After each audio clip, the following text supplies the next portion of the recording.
देनी तोड़ गे बाभन के छौड़ी सथा देनी छोड़ गे कोहली बसवाना के दिल देनी तोड़ गे बाभन के छौड़ी सथा देनी छोड़ गे सब जतिया छौड़ी बेकार हो जैता मांझी के बेटा भातार हो जैता सब जतिया छौड़ी बेकार हो जैता मांझी के बेटा भातार हो जैता।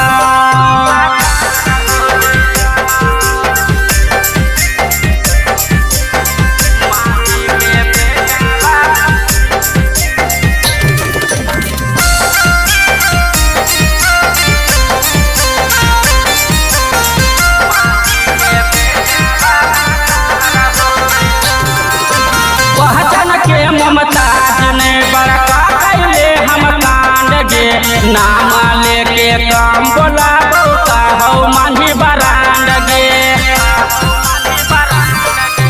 पहचान के ममताज ने बड़का कैले हम कांड गे नाम लेके काम बोलाबो कहौ मांझी बरांड गे हमरा देखमी त छौड़ी प्यार हो जैता मांझी के बेटा भातार हो जैता सब जतिया छौड़ी बेकार हो जैता मांझी के बेटा भातार हो जैता।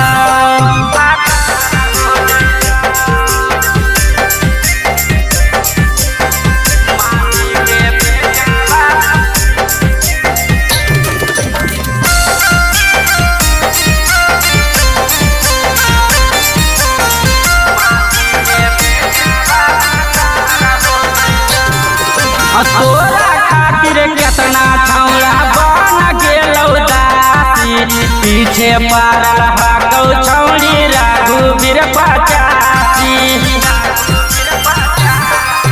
तोरा खातिर केतना छौड़ा बन गेलौ दासी पीछे पड़ल हकौ छौड़ी रघुवीर 85।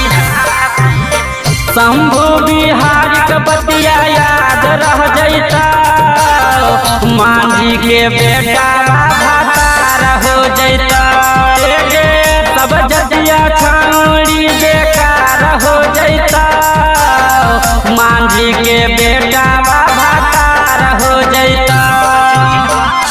कलश रिकॉर्डिंग स्टूडियो चिवाड़ा।